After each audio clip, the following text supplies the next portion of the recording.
سبحان اللہ و بحمدہ عدد خلقہ و رضا نفسہ و زینت عرشہ و مداد کلماتہ اللہم صلی علی محمد و علی آل محمد کما صلیت علی ابراہیم و علی آل ابراہیم انک حمید مجید اللہم بارک علی محمد و علی آل محمد کما بارکت علی ابراہیم و علی آل ابراہیم انک حمید مجید۔ اعوذ باللہ من الشیطان الرجیم، بسم اللہ الرحمن الرحیم۔ رب اشرح لی صدری ویسر لی امری واحلل عقدۃ من لسانی یفقہوا قولی رب زدنی علما آمین یا رب العالمین۔ السلام علیکم ورحمۃ اللہ وبرکاتہ۔ سلسلہ ہے فہم القرآن کا، اور اس میں آج ہم سورہ مومن، جس کو سورہ غافر بھی کہا جاتا ہے، اسے آغاز کریں گے۔ پارہ ہے پارہ نمبر 24۔ اعوذ باللہ من الشیطان الرجیم، بسم اللہ الرحمن الرحیم۔ حامیم، تنزیل الکتاب من اللہ العزیز العلیم، غافر الذنب وقابل التوب شدید العقاب ذی الطول، لا الہ الا هو الیہ المصیر، ما یجادل فی آیات اللہ الا الذین کفروا فلا یغررک تقلبهم فی البلاد، کذبت قبلهم قوم نوح والاحزاب من بعدهم، وحمت کل امت برسولہم لیاخذوہ وجادلوا بالباطل لیدحضوا بہ الحق فاخذتہم فکیف کان عقاب۔ پناہ میں آتی ہوں میں اللہ کے شیطان مردود سے۔ شروع اللہ کے نام سے جو بڑا مہربان نہایت رحم والا ہے۔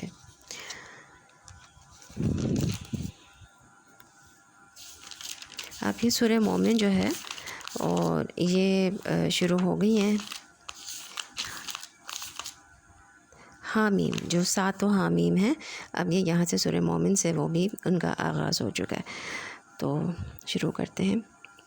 حامیم، اس کتاب کا نزول اللہ کی طرف سے ہے، جو زبردست ہے اور سب کچھ جاننے والا ہے، گناہ معاف کرنے والا اور توبہ قبول کرنے والا ہے، سخت سزا دینے والا ہے اور بڑا صاحب فضل ہے۔ کوئی معبود اس کے سوا نہیں، اور اسی کی طرف سب کو پلٹ کر جانا ہے۔ تو توبہ کرنے والے گناہ گار کے لیے 2 رحمتیں ہیں، ایک یہ کہ اللہ اس کی توبہ قبول کر لیتا ہے، دوسرا یہ کہ اس کی توبہ کو نیکی بنا دیتا ہے، اور اگر نادم ہو تو اس کے نام اعمال سے بھی مٹا دیا جاتا ہے، وہ ایسے ہو جاتا ہے جیسے اس نے گناہ کیا ہی نہ ہو۔ التائب من الذنب کمن لا ذنب لہ، تو گناہ سے توبہ کرنے والا ایسا ہو جاتا ہے جیسے اس نے گناہ کیا ہی نہیں تھا، صاف ستھرا ہو جاتا ہے۔ اللہ کی آیات میں جھگڑے نہیں کرتے مگر صرف وہ لوگ جنہوں نے کفر کیا ہے، اس کے بعد دنیا کے ملکوں میں ان کی چلت پھرت تمہیں کسی دھوکے میں نہ ڈالے۔ ان سے پہلے نوح علیہ السلام کی قوم بھی جھٹلا چکی تھی۔ یعنی کہ اس میں پہلی آیات میں کہا گیا ہے کہ جو انہوں نے کفر کر دیا قرآن کا، اور وہ دنیا کے ملکوں میں چلتے ہیں پھرتے ہیں، مطلب کامیاب ہیں دنیا میں، لیکن وہ کفر بھی کر رہے ہیں ساتھ ساتھ، اور اللہ کی آیات میں جھگڑے بھی کر رہے ہیں، تو ایسے لوگ جو ہے نا ان سے متاثر نہ ہوں، ان سے آپ جو ہے نا انسپائر نہ ہوں۔ ان سے پہلے نوح علیہ السلام کی قوم بھی جھٹلا چکی ہے، اس کے بعد بہت سے دوسرے جتھوں نے بھی یہ کام کیا ہے۔ ہر قوم اپنے رسول پر جھپٹی تاکہ اسے گرفتار کرے، ان سے اپنے باطل کے ہتھیاروں سے حق کو نیچا دکھانے کی کوشش کی، مگر آخرکار میں نے ان کو پکڑ لیا۔ اللہ تعالیٰ فرما رہے میں نے ان کو پکڑ لیا، پھر دیکھ لو میری سزا کیسی سخت تھی، عذاب آیا قوموں پر۔ اسی طرح تیرے رب کا یہ فیصلہ بھی ان سب لوگوں پر چسپاں ہو چکا ہے جو کفر کے مرتکب ہوئے ہیں، وہ واصل با جہنم ہونے والے ہیں۔ عرش الہی کے حامل فرشتے اور وہ جو عرش کے گرد و پیش حاضر رہتے ہیں، سب اپنے رب کی حمد کے ساتھ اس کی تسبیح کر رہے ہیں، وہ اس پر ایمان رکھتے ہیں اور ایمان لانے والوں کے حق میں دعائے مغفرت بھی کرتے ہیں۔ وہ کہتے ہیں کہ اے ہمارے رب، تو اپنی رحمت اور علم کے ساتھ ہر چیز پر چھایا ہوا ہے، بس معاف کر دے اور عذاب دوزخ سے بچا دے ان لوگوں کو جنہوں نے توبہ کی اور تیرا راستہ اختیار کیا۔ تو فرشتے ایمان والوں کے لیے دعا استغفار کرتے ہیں۔ کتنی بڑی خوشخبری ہے نا اس میں۔ کون ہیں وہ فرشتے جو عرش اٹھائے ہوئے ہیں، اور وہ کتنے بڑے ہیں؟ عرش کتنا بڑا ہے تو پھر اس کو اٹھانے والے فرشتے کتنے بڑے ہوں گے۔ اس کے بارے میں حدیث میں آتا ہے کہ نبی صلی اللہ علیہ وسلم نے فرمایا کہ مجھے یہ اجازت دی گئی ہے کہ میں اللہ کے عرش کو اٹھانے والے فرشتوں میں سے کسی فرشتے کے بارے میں بیان کروں کہ اس کے کان کی لو سے کندھے تک، یعنی یہاں سے لے کر نیچے تک کندھا، یہ بس اتنی سی، یہ جو ہمارا اتنا حصہ درمیان کا فاصلہ 700 سال کی مسافت جتنا ہے، یعنی اتنی لمبی گردنیں ہیں ان کی تو ہاتھ اور پاؤں باقی جسم کتنا بڑا ہوگا جو عرش اٹھائے ہوئے ہیں۔ تو عرش ساری مخلوقات میں سے زمین، آسمان، کرسی اور دیگر مخلوق سے بڑی مخلوق ہے، ساری مخلوقات کی چھت ہے وہ ایک طرح سے۔ تو یہاں پر عام فرشتوں کی سفارش نہیں ہے، ان فرشتوں کی سفارش ہے جو عرش اٹھائے ہوئے ہوتے ہیں۔ اسی طرح کچھ اور اعمال بھی ہوتے ہیں جن کی وجہ سے فرشتے ہمارے لیے دعائیں کرتے ہیں۔ نماز کے بعد جائے نماز پر بیٹھے رہنا اگر وقت اجازت دے اور اگر کام اور فرصت نہ ہو، کیونکہ کچھ لوگ تو سلام ابھی آدھا ہی ہوا ہوتا ہے وہ پاؤں پر کھڑے ہو جاتے ہیں، تو سکون سے نماز کے بعد کے اذکار کرنے چاہیے، الا یہ کہ واقعی حقیقی مجبوری ہو اور بہت جلدی نہ ہو، لیکن دن کی ہر نماز میں ہی جلدی نہ ہو، کوئی تو اللہ کے لیے بھی ہو، جتنی دیر انسان مصلی پر ہوتا ہے اتنی دیر وہ اس کے لیے دعا کرتے رہتے ہیں، سبحان اللہ۔ تو اور دعا کیا ہوتی ہے ان کی؟ اللہم اغفر لہ اللہم ارحمہ، اللہ تعالیٰ اس کو بخش دے اور اس پر رحم فرما۔ پھر ہے باوضو ہو کر سونا، جو شخص رات کو باوضو سوتا ہے تو اس کے بستر میں فرشتہ رات گزارتا ہے، جب بھی وہ رات کی کسی گھڑی میں نیند سے بیدار ہوتا ہے تو فرشتہ کہتا ہے کہ اے اللہ اپنے اس بندے کو بخش دیجئے اس لیے کہ یہ باوضو ہو کر سویا تھا۔ پھر اگر بیمار ہو تو اس کی عیادت کے لیے جانے والوں کے لیے 70,000 فرشتے صبح کے وقت اگر کوئی عیادت کرے تو شام تک دعائیں کرتے ہیں، اور شام کے وقت کرے تو صبح تک دعا کرتے ہیں۔ پھر اسی طرح خیر کی بات دوسروں کو سکھانا چاہے، آپ اپنی اولاد کو سکھا رہے ہیں، اپنے رشتہ داروں میں سے، اپنے دوستوں میں سے، یا جانے والوں یا نہ جانے والوں سب کو سکھا رہے ہیں، تو رسول اللہ صلی اللہ علیہ وسلم نے فرمایا کہ یقیناً اللہ تعالیٰ رحمت نازل فرماتے ہیں اور اس کے فرشتے تمام اہل زمین و آسمان، یہاں تک کہ چیونٹی اپنے سوراخ میں اور مچھلیاں اور باقی مخلوق اس شخص کے لیے دعائے خیر کرتی ہیں اور اس کے لیے جو لوگوں کو بھلائی کی باتیں سکھاتا ہے۔ تو اصل میں عربی لفظ لیوس لعونہ آتا ہے، اس میں دونوں معنی پائے جاتے ہیں۔ ایک تو لفظ تو ایک ہی لفظ چل جاتا ہے، لیکن جب ہم اردو ترجمہ کرتے ہیں تو اللہ تعالیٰ تو دعا نہیں کرتے نا، وہ تو قبول کرتے ہیں، تو اس سے خیر پھیلانے والے بن جائیں، خیر کی گنجیاں بن جائیں، شر کے تالے بن جائیں، ہر جگہ خیر پھیلائیں اور آغاز اپنے آپ سے کریں، اپنے گھر والوں سے کریں۔ پھر اسی طرح سحری کرنے والوں پر اللہ رحمت کرتے ہیں اور فرشتے ان کے لیے دعائیں کرتے ہیں۔ اسی طرح کسی کی غیر موجودگی میں اس کے لیے دعا کرنے والے کے لیے ایک فرشتہ مقرر ہوتا ہے۔ جو مسلمان پیٹھ پیچھے کسی مسلمان کے لیے دعا کرتے ہیں تو فرشتہ ساتھ ساتھ کہتے ہیں تجھے بھی ایسا ہی ملے، تیرے ہی لیے بھی ایسا ہی ہو، اور وہ مزید کیا دعائیں کرتے ہیں؟ ربنا وادخلنہم جنات عدن التی وعدتہم ومن صلح من آبائہم وازواجہم وذریاتہم انک انت العزیز الحکیم۔ سبحان اللہ۔ اے ہمارے رب، اور داخل کر ان کو ہمیشہ رہنے والی جنتوں میں جن کا تو نے ان سے وعدہ کیا ہے، اور ان کے والدین اور بیویوں اور اولاد میں سے جو صالح ہیں ان کو بھی وہاں ان کے ساتھ ہی پہنچا دے۔ تو بلا شبہ قادر مطلق ہے اور حکیم ہے، اور بچا دے ان کو برائیوں سے، جس کو تو نے قیامت کن برائیوں سے بچا دیا تو اس پر تو نے بڑا رحم کیا۔ یہی بڑی کامیابی ہے۔ جن لوگوں نے کفر کیا ہے، قیامت کے روز ان کو پکار کر کہا جائے گا آج تمہیں جتنا شدید غصہ اپنے اوپر آ رہا ہے، اللہ تم پر اس سے زیادہ غضبناک اس وقت ہوتا تھا جب تمہیں ایمان کی طرف بلایا جاتا تھا اور تم کفر کیا کرتے تھے۔ وہ کہیں گے کہ اے ہمارے رب، تو نے واقعی ہمیں 2 دفعہ موت اور 2 دفعہ زندگی دی ہے، اب ہم اپنے قصوروں کا اعتراف کرتے ہیں، کیا اب یہاں سے نکلنے کی بھی کوئی سبیل ہے؟ جواب ملے گا یہ حالت جس میں تم مبتلا ہو اس وجہ سے ہے کہ جب اکیلے اللہ کی طرف بلایا جاتا تھا تو تم ماننے سے انکار کر دیا کرتے تھے، اور جب اس کے ساتھ دوسروں کو ملایا جاتا تھا تو تم مان لیتے تھے۔ اب فیصلہ اللہ بزرگ و برتر کے ہاتھ میں ہے، وہی ہے جو تم کو اپنی نشانیاں دکھاتا ہے اور آسمان سے تمہارے لیے رزق نازل کرتا ہے، یعنی بارش برساتا ہے جو سبب رزق ہے، گرمی اور سردی نازل کرتا ہے جس کا رزق کی پیدائش میں بڑا دخل ہے۔ مگر ان نشانیوں کے مشاہدے سے سبق صرف وہی شخص لیتا ہے جو اللہ کی طرف رجوع کرنے والا ہو۔ پس اے رجوع کرنے والو، اللہ ہی کو پکارو، اپنے دین کو اس کے لیے خالص کر کے۔ خواہ تمہارا یہ فعل کافر کو کتنا ہی ناگوار ہو، وہ بلند درجوں والا مالک عرش ہے، اپنے بندوں میں سے جس پر چاہتا ہے اپنے حکم سے روح نازل کر دیتا ہے تاکہ وہ ملاقات کے دن سے خبردار کرے، یعنی قیامت کے دن سے۔ تو اللہ سبحانہ تعالیٰ اپنے عرش پر مستوی ہیں اور اللہ نے اپنے ہاتھ سے عرش کی تخلیق کی ہے۔ حدیث میں آتا ہے اللہ نے 4 چیزوں کو اپنے ہاتھ سے بنایا، عرش کو، قلم کو، آدم اور جنت عدن کو، اور باقی مخلوقات کو کن کہہ کر تو وہ ہو گئی۔ اللہ کے عرش کی مقدار کو اس کے سوا کوئی نہیں جانتا کہ وہ کتنا بڑا ہے، اور کرسی اس کے قدم رکھنے کی جگہ ہے۔ عرش تمام مخلوقات سے اونچا ہے۔ اللہ نے 7ویں آسمان سے اوپر پانی بنایا ہے اور پانی کے اوپر عرش ہے۔ یہاں ہم ایک آسمان کو دیکھتے ہیں، اس کے اوپر، اور پھر ایک اس کے اوپر، اور ایک اس کے اوپر پانی، اس کے اوپر عرش ہے۔ جنت کے 100 درجے ہیں۔ نبی صلی اللہ علیہ وسلم نے فرمایا کہ جنت میں 100 درجے ہیں، ہر 2 درجوں کے درمیان 100 سال کا فاصلہ ہے جیسے زمین و آسمان کے درمیان، اور فردوس اس کا اعلیٰ ترین درجہ ہے، اس سے جنت کی 4 نہریں نکلتی ہیں، اس کے اوپر عرش ہے، فردوس سے بھی ابو۔ تو جب بھی تم اللہ سے سوال کرو تو جنت الفردوس کا سوال کیا کرو۔ حضرت آسیہ کتنی عقل مند تھی، انہوں نے کیا دعا کی تھی؟ رب ابنی لی عندک بیتن فی الجنہ، یعنی اپنے پاس قریب چاہیے تھا نا رب، حالانکہ دنیا میں ان کو کون سی نعمت تھی جو نہیں ملی ہوگی، فرعون کی بیوی تھی، لیکن اس کی چاہت دنیا نہیں تھی، ان کی چاہت کیا تھی؟ جنت تھی، اور جنت کا بھی اعلیٰ ترین درجہ جو کہ عندک ہو، اللہ تیرے قریب ہو۔ ابو ہریرہ رضی اللہ عنہ کہتے ہیں کہ نبی صلی اللہ علیہ وسلم نے فرمایا کہ جب تم اللہ سے سوال کرو تو فردوس کا سوال کیا کرو، کیونکہ وہ جنت کا بہترین اور بلند ترین حصہ ہے، اور اس کے اوپر رحمان کا عرش ہے، اور اس سے جنت کی نہریں نکلتی ہیں۔ تو یاد رکھیے عرش جو ہے وہ بہت بلند ہے، اور رب اس سے بھی بلند ہے، اور عرش کے اوپر کتاب بھی ہے، کون سی؟ لوح محفوظ۔ تو ہم اللہ کے بارے میں سوچیں تو اس طرح سوچا کریں کہ اتنا بلند اور اتنا امیجن کریں اگر ہم تو وَهُوَ علی العظیم، جو ہم پڑھتے ہیں نا یہ آیت الکرسی میں آخر میں جو ہے وَهُوَ علی العظیم، کہ وہ بہت بلند ہے، بہت عظمت والا ہے۔ وہ دن جب کہ سب لوگ بے پردہ ہوں گے، اللہ سے ان کی کوئی بات بھی چھپی ہوئی نہ ہوگی، اس روز پکار کے پوچھا جائے گا آج بادشاہی کس کی ہے؟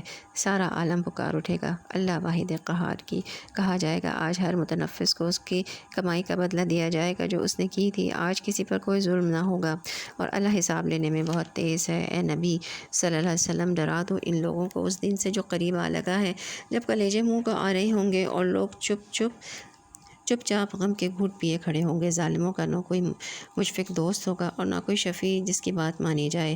اللہ نگاہوں کی چوری تک سے واقف ہے، اور وہ راز تک جانتا ہے جو سینوں نے چھپا رکھے ہیں۔ اللہ ٹھیک ٹھیک بے لاگ فیصلہ کرے گا، رہے وہ جن کو یہ مشرکین اللہ کو چھوڑ کر پکارتے ہیں، وہ کسی چیز کا بھی فیصلہ کرنے والے نہیں ہیں، بلا شبہ اللہ ہی سب کچھ سننے اور دیکھنے والا ہے۔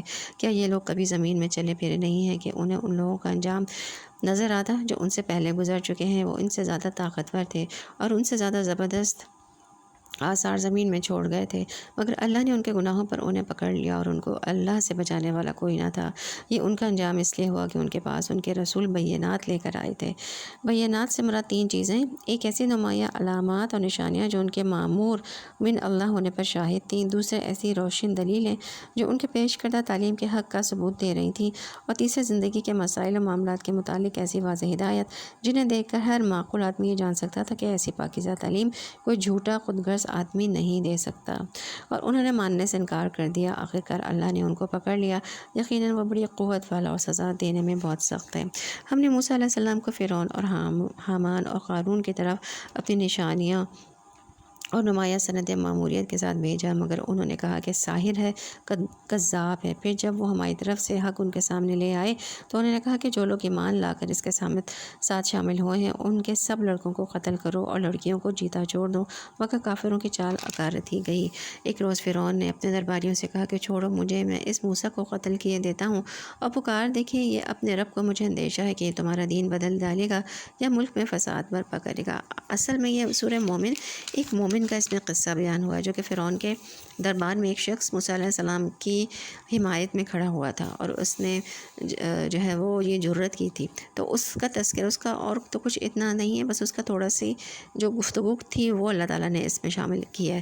تو اس نے بہت جرت کی تھی، بہت بہادر تھا وہ، اور اس نے اس طرح سے کھڑے ہو کے فرعون کے سامنے کسی کی جرت نہیں تھی، تو اس شخص نے کھڑے ہو کے، اس مومن بندے نے کھڑے ہو کے حمایت کی تھی اور اس کو کنونس کرنے کی کوشش کی تھی۔ تو آگے ہم دیکھیں گے اس نے کس طرح سے بات کی تھی۔ مجھے اندیشہ ہے کہ یہ تمہارا دین بدل ڈالے گا یا ملک میں فساد برپا کرے گا۔ موسیٰ علیہ السلام نے کہا میں نے تو ہر اس متکبر کے مقابلے میں جو یوم الحساب پر ایمان نہیں رکھتا اپنے رب اور تمہارے رب کی پناہ لے لی ہے۔ اس موقع پر آل فرعون میں سے ایک مومن شخص جو اپنا ایمان چھپائے ہوئے تھا بول اٹھا کیا تم ایک شخص کو صرف اس بنا پر قتل کر دو گے کہ وہ کہتا ہے کہ میرا رب اللہ ہے، حالانکہ وہ تمہارے رب کی طرف سے تمہارے پاس بینات لے آیا ہے؟ اگر وہ جھوٹا ہے تو اس کا جھوٹ خود اسی پر پلٹ جائے گا، لیکن اگر وہ سچا ہے تو جن ہولناک نتائج کا وہ تم کو خوف دلاتا ہے ان میں سے کچھ تو تم پر ضرور ہی آ جائیں گے۔ اللہ کسی ایسے شخص کو ہدایت نہیں دیتا جو حد سے گزر جانے والا اور کذاب ہو۔ اے میری قوم کے لوگو، آج تمہیں بادشاہی حاصل ہے اور زمین میں تم غالب ہو، لیکن اگر خدا کا عذاب ہم پر آ گیا تو پھر کون ہے جو ہماری مدد کر سکے گا؟ یہ اس مومن شخص نے بولا جس کے نام پر یہ صورت ہے۔ فرعون نے کہا، میں تو تم لوگوں کو وہی رائے دے رہا ہوں جو مجھے مناسب نظر آتی ہے، اور میں اسی راستے کی طرف تمہاری رہنمائی کرتا ہوں جو ٹھیک ہے۔ وہ شخص جو ایمان لایا تھا اس نے کہا، اے میری قوم کے لوگوں، مجھے خوف ہے کہیں تم پر بھی وہ دن نہ آ جائے جو اس سے پہلے بہت سے جتھوں پر آ چکا ہے، جیسا دن قوم نوح، عاد اور سمود اور ان کے بعد والی قوموں پر آیا تھا۔ اور یہ حقیقت ہے کہ اللہ اپنے بندوں پر ظلم کا کوئی ارادہ نہیں رکھتا۔ اے قوم، مجھے ڈر ہے کہ کہیں تم پر فریاد و فغاں کا دن نہ آ جائے جب تم ایک دوسرے کو پکارو گے اور بھاگے بھاگے پھرو گے، مگر اس وقت اللہ سے کوئی بچانے والا کوئی نہ ہوگا۔ سچ یہ ہے کہ اللہ جسے بھٹکا دے اسے پھر کوئی راستہ دکھانے والا نہیں ہوتا۔ اس سے پہلے یوسف علیہ السلام تمہارے پاس بینات لے کر آئے تھے، مگر تم ان کی لائی ہوئی تعلیم کی طرف سے شک ہی میں پڑے رہے۔ پھر جب ان کا انتقال ہو گیا تو تم نے کہا کہ اب ان کے بعد اللہ کا کوئی رسول ہرگز نہ بھیجے، اللہ کوئی رسول ہرگز نہ بھیجے گا۔ اسی طرح اللہ ان سب لوگوں کو گمراہی میں ڈال دیتا ہے۔ بظاہر ایسے محسوس ہوتا ہے کہ یہ آگے جو چند فقرے ہیں اللہ تعالیٰ نے مومن آل فرعون کے قول پر بطور اضافہ تشریح ادا فرمائے ہیں۔ جو حد سے گزرنے والے اور شکی ہوتے ہیں اور اللہ کی آیات میں جھگڑے کرتے ہیں بغیر اس کے کہ ان کے پاس کوئی صنعت یا دلیل آئی ہو، یہ رویہ اللہ اور ایمان لانے والوں کے نزدیک سخت مبغوض ہے۔ اسی طرح اللہ ہر متکبر اور جبار کے دل پر ٹھپا لگا دیتا ہے۔ فرعون نے کہا کہ اے حامان، میرے لیے ایک بلند عمارت بنا تاکہ میں راستوں تک پہنچ سکوں، آسمانوں کے راستوں تک، اور موسیٰ کے خدا کو جھانک کر دیکھوں۔ مجھے تو یہ موسیٰ جھوٹا ہی معلوم ہوتا ہے۔ اس طرح فرعون کے لیے اس کی بدعملی خوشنما بنا دی گئی اور وہ راہ راست سے روک دیا گیا۔ فرعون کی ساری چال بازی اس کی اپنی تباہی کے راستے ہی میں صرف ہوئی۔ وہ شخص جو ایمان لایا تھا بولا، اے میری قوم کے لوگوں، میری بات مانو، میں تمہیں صحیح راستہ بتاتا ہوں۔ اے قوم، یہ دنیا کی زندگی تو چند روزہ ہے، ہمیشہ کے قیام کی جگہ آخرت ہی ہے۔ جو برائی کرے گا اس کو اتنا ہی بدلہ ملے گا جتنی اس نے برائی کی ہوگی، اور جو نیک عمل کرے گا خواہ وہ مرد ہو یا عورت، بشرط یہ کہ وہ ہو مومن، سب ایسے لوگ جنت میں داخل ہوں گے جہاں ان کو بے حساب رزق دیا جائے گا۔ اے قوم، آخر یہ کیا ماجرا ہے؟ میں تو تم لوگوں کو نجات کی طرف بلاتا ہوں اور تم لوگ مجھے آگ کی طرف دعوت دیتے ہو۔ تم مجھے اس بات کی دعوت دیتے ہو کہ میں اللہ سے کفر کروں اور اس کے ساتھ ان ہستیوں کو شریک ٹھہراؤں جنہیں میں نہیں جانتا، یعنی میرے علم میں نہیں ہے کہ خدائی میں ان کی کوئی شرکت ہے، حالانکہ میں تمہیں اس زبردست مغفرت کرنے والے خدا کی طرف بلا رہا ہوں۔ نہیں، حق یہ ہے اور اس کے خلاف نہیں ہو سکتا کہ جن کی طرف تم مجھے بلا رہے ہو ان کے لیے نہ دنیا میں کوئی دعوت ہے نہ آخرت میں، اور ہم سب کو پلٹنا اللہ ہی کی طرف ہے، اور حد سے گزرنے والے آگ میں جانے والے ہیں۔ آج جو کچھ میں کہہ رہا ہوں، عنقریب وہ وقت آئے گا جب تم اسے یاد کرو گے، اور میں اپنا معاملہ اللہ کے سپرد کرتا ہوں، وہ اپنے بندوں کا نگہبان ہے۔ وَأُفَوِّضُ أَمْرِي إِلَى اللَّهِ إِنَّ اللَّهَ بَصِيرٌ بِالْعِبَادِ۔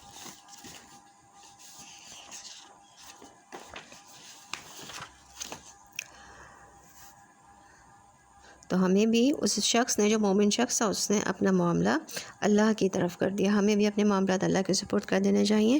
رات کو جب سوتے ہیں تو شعوری طور پر ہمیں یہ دعا مانگنی چاہیے، اللہم لک اسلمت وبک آمنت وعلیک توکلت وعلیک انبت وبک قسمت وعلیک حکمت فاغفر لی ما قدمت وما اخرت وما اسررت وما اعلنت وما انت عالم به منی، انت المقدم وانت المؤخر لا الہ الا انت لا الہ غیرک۔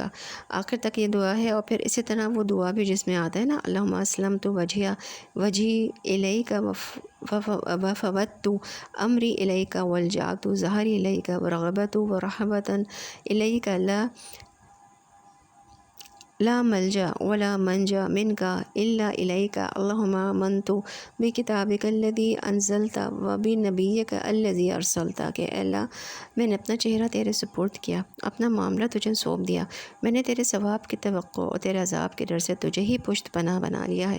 تجھ سے بھاگ کر کہیں پناہ اور نجات کی جگہ نہیں ہے مگر تیرے ہی پاس۔ اے اللہ، میں تیری کتاب پر ایمان لائی جسے تو نے نازل کیا، اور میں تیرے نبی پر ایمان لائی جسے تو نے بھیجا ہے۔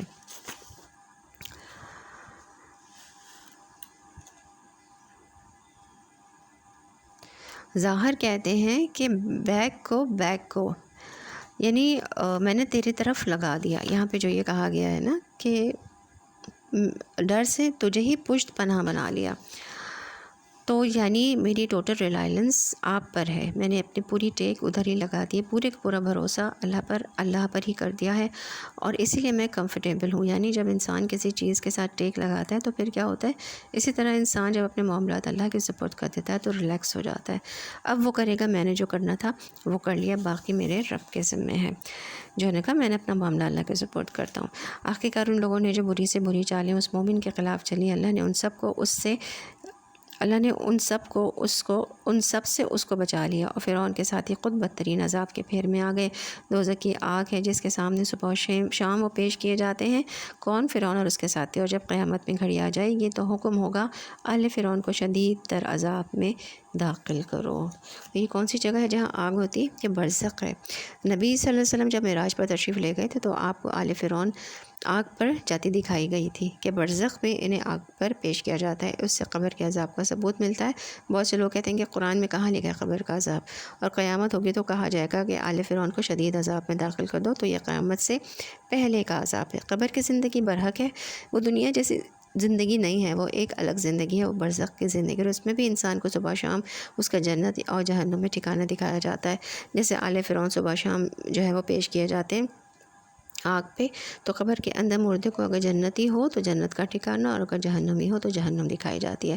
اور کہا جاتا ہے کہ تیرا ٹھکانہ یہاں تک کہ قیامت کے دن اللہ تجھے اٹھائے گا. تو قبر کے عذاب سے بھی ڈرنا چاہیے، کیونکہ وہ پہلا مرحلہ ہے. دیکھیں، ہم دنیا کی بیماریوں سے ڈرتے ہیں، ہسپتال جانے سے ڈرتے ہیں کہ ہمیں یہ کینسر نہ ہو جائے، یا ہمیں کوئی بڑی بیماری نہ ہو جائے، کسی مصیبت میں نہ پھنس جائیں، محتاج نہ ہو جائیں. بڑھاپے سے ڈرتے ہیں جب تک کہ زندہ ہیں. زندگی میں پیش آنے والی چیزوں سے ڈرتے رہتے ہیں نا، قتل سے ڈرتے ہیں، موت سے ڈرتے ہیں، وحشت والی چیزوں سے. لیکن اللہ بہتر جانتا ہے کہ ہمارے دلوں میں مرنے کے فوراً بعد یا موت کے وقت جو فرشتے آئیں گے ان کے بارے میں ڈر نہیں ہے ہمیں. پھر موت کے بعد جب قبر میں اتارے جائیں گے اس بارے میں نہیں ڈر ہے. قیامت کے دن جب اٹھیں گے اس بارے میں ڈر نہیں ہے. یعنی دنیا میں اگر ہم کسی کو جیل خانے میں دیکھ لیں تو بدترین قید خانے میں دیکھ لیں تو ڈر کر ہمارا برا حال ہو جاتا ہے، ہماری روح فنا ہو جاتی ہے کہ کتنی اذیت میں ہیں یہ. اور ہم اپنے بارے میں فکر ہی نہیں کرتے ہیں کہ قبر میں بھی تو ایسا ہی ایک جیل خانہ ہے. اگر اچھے کام نہ کیے تو کیا ہوگا، اگر اچھے کام کیے تو وہ جنت کے باغوں میں سے ایک باغ بھی ہے. تو ابن عباس رضی اللہ عنہ کہتے ہیں کہ نبی صلی اللہ علیہ وسلم کا گزر 2 قبروں پر ہوا، اور یہ صحیح بخاری کی روایت ہے. ان دونوں قبروں پر عذاب ہو رہا تھا، کسی بڑی بات پر نہیں ہو رہا تھا. آپ صلی اللہ علیہ وسلم نے فرمایا ان میں سے ایک تو چغل خوری کرتا تھا، ادھر کی بات ادھر لگاتا تاکہ 2 لوگوں میں پھوٹ پڑ جائے، اور دوسرا پیشاب کے چیٹوں سے بچنے کی احتیاط نہیں کیا کرتا تھا.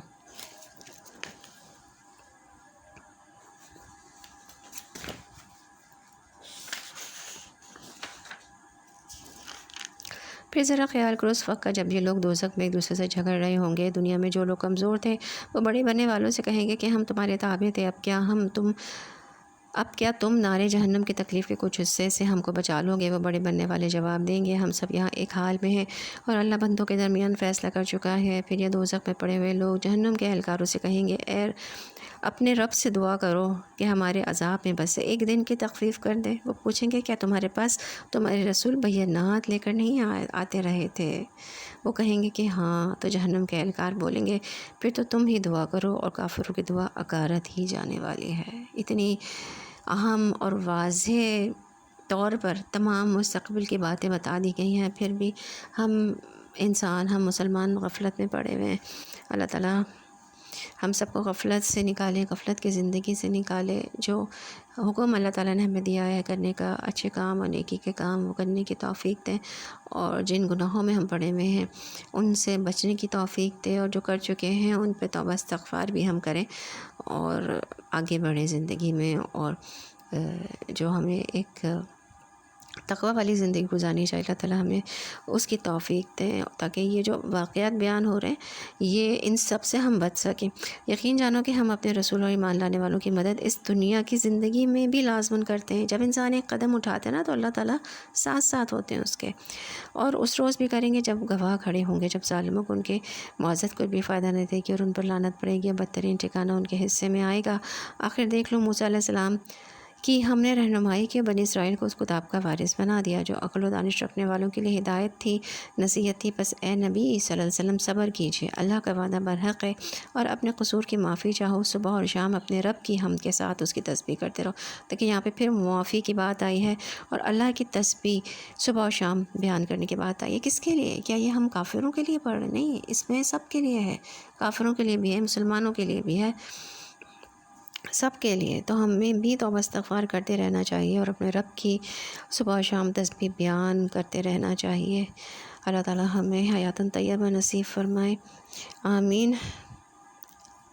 اور حقیقت یہ ہے کہ جو لوگ کسی سند و حجت کے بغیر جو ان کے پاس آئی ہو اللہ کی آیات میں جھگڑے کر رہے ہیں، ان کے دلوں میں کبر بھرا ہوا ہے، مگر وہ اس بڑائی کو پہنچنے والے نہیں ہیں جن کا وہ گھمنڈ رکھتے ہیں۔ بس اللہ کی پناہ مانگ لو، وہ سب کچھ دیکھتا اور سنتا ہے۔ آسمانوں اور زمین کا پیدا کرنا انسان کو پیدا کرنے کی بنسبت یقیناً ذرا بڑا کام ہے۔ اللہ نے کر لیا یہ کام، تو انسانوں کو دوبارہ پیدا کرنا کیا مشکل ہے، مگر اکثر لوگ جانتے نہیں ہیں، اور یہ نہیں ہو سکتا کہ اندھا اور بینا یکساں ہو جائے اور ایماندار اور صالح بدکار برابر ٹھہریں۔ باقی تم لوگ کم ہی کچھ سمجھتے ہو، یقیناً قیامت کی گھڑی آنے والی ہے اور اس کے آنے میں کوئی شک نہیں ہے، مگر اکثر لوگ نہیں مانتے ہیں۔ تمہارا رب کہتا ہے مجھے پکارو، میں تمہاری دعائیں قبول کروں گا۔ جو لوگ گھمنڈ میں آ کر میری عبادت سے منہ موڑتے ہیں ضرور وہ ذلیل و خوار ہو کر جہنم میں داخل ہوں گے۔ ربنا اصرف عنا عذاب جہنم ان عذابها کان غراما انها ساءت مستقرا و مقاما۔ تو یاد رکھیں دعا عبادت ہے، اللہ سے نہ مانگنے والے سے اللہ تعالیٰ خود ناراض ہو جاتے ہیں۔ دعا لازم ہے۔ آپ صلی اللہ علیہ وسلم نے فرمایا کہ بے شک دعا فائدہ دیتی ہے۔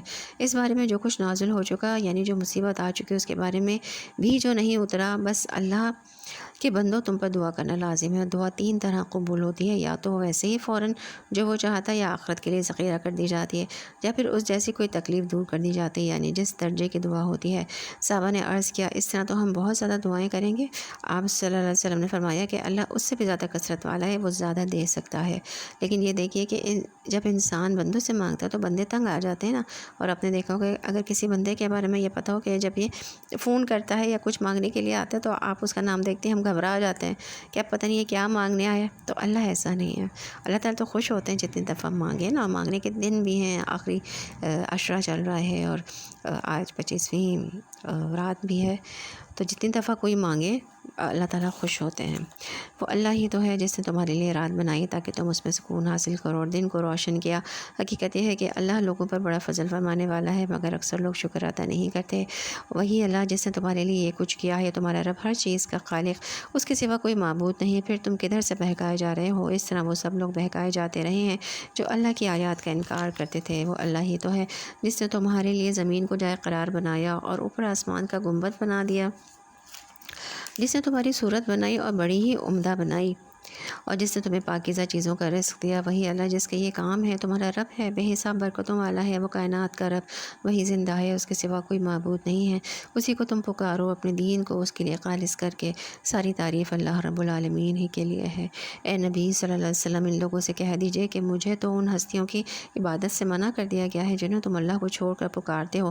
میں یہ کیسے کام کر سکتا ہوں جبکہ میرے پاس میرے رب کی طرف سے بینات آ چکی ہیں اور مجھے حکم دیا گیا ہے کہ میں رب العالمین کے آگے سر تسلیمیں کم کروں۔ بینات مطلب وہی آ رہی ہے، جو نشانیاں ساری آ چکی نبی پاک صلی اللہ علیہ وسلم کے پاس۔ وہی تو ہے جس نے تم کو مٹی سے پیدا کیا، پھر نطفے سے، پھر خون کے لوتھڑے سے، پھر وہ تمہیں بچے کی شکل میں نکالتا ہے، پھر تمہیں بڑھاتا ہے تاکہ اب دیکھیں یہاں پہ نا شرک کی بات ہو رہی ہے، جہاں پہ بھی شرک کی بات ہوگی نا وہاں پہ اللہ تعالیٰ کی یہ جو ساری تخلیق ہے اور اللہ کی نشانیوں کا ذکر آئے گا وہاں پہ کہ یہ سارے کام انسان نہیں کر سکتے۔ جن لوگوں کو انہوں نے شریک ٹھہرایا تھا، بت تھے، انسان تھے، دیوتا تھے ان کے، یا شیطانوں کو بنا لیا تھا اپنا، جن کو وہ پوجتے تھے، معبود بنا لیا تھا، یا ستاروں کو، سورج کو۔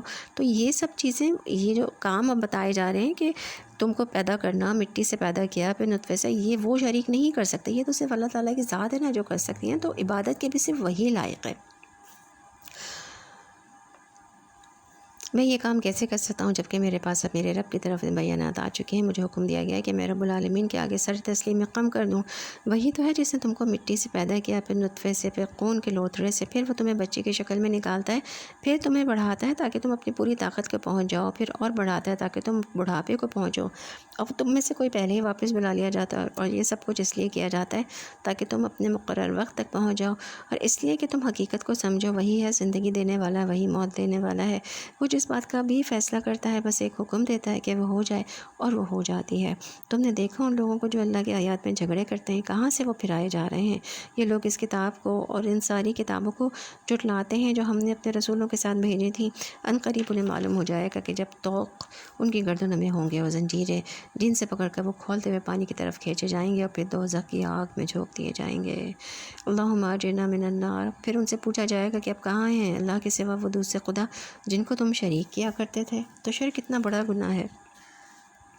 حسن بن ابی طالب کہتے ہیں کہ زنجیریں جہنمیوں کی گردنوں میں اس لیے نہیں ڈالی گئیں کہ انہوں نے رب کو عاجز کر دیا تھا اور پھر ان کو پھر پکڑ لیا گیا، بلکہ اس لیے کہ جب شعلے ان کو اوپر لے جائیں گے تو زنجیریں ان کو نیچے گرا دیں گی، یعنی وزنی ہو جائیں گی. اس کی وجہ سے یعنی ان لوگوں کے ساتھ آگ کو بھڑکایا جائے گا اور دھمکایا جائے گا. اور کلما قبت زدناہم سعیرا، جب بھی وہ آگ بجھنے لگے گی تو ہم اس کو ان پر اور بھڑکا دیں گے. اللہم اجرنا من النار ربنا اصرف عنا عذاب جہنم.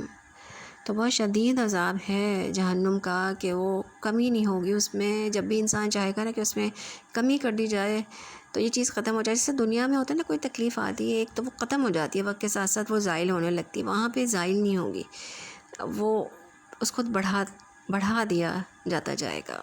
تو ہم مطلب یہ اس لیے تمام چیزیں بیان کی گئی یہاں پہ کہ انسان رک جائے ان تمام کاموں سے. اللہ کی جو ذات ہے اس کی عظمت کو پہچانے اس دنیا میں رہ کے. وہ محبت بھی تو اتنی کرتا ہے نا، اس نے اتنی ساری نعمتیں دی ہیں. اس کی پہچان، اس کی معرفت بہت ضروری ہے. اور پھر اس کی عظمت اور اس کا پھر حکم ہے اس کو بجا لانا اور اس کا ہو جانا. یہ چیزیں ہیں جو کہ ہم نے سمجھنی ہے. ہمارے اختیار میں تو کچھ بھی نہیں ہے نا، سب کچھ اللہ تعالیٰ کا ہی کیا ہوا ہے. حدیث میں آتا ہے کہ ایک جہنمی کا ایک سانس لاکھ سے زیادہ لوگوں کو جلا سکتا ہے. اتنی شدید آگ ہوگی جہنم میں. اللہ تعالیٰ ہم سب کو بچا لے، آمین. وہ جواب دیں گے کہ کھوئے گئے وہ ہم سے، بلکہ ہم اس سے پہلے کسی چیز کو نہ پکارتے تھے. اس طرح اللہ کافروں کا گمراہ ہونا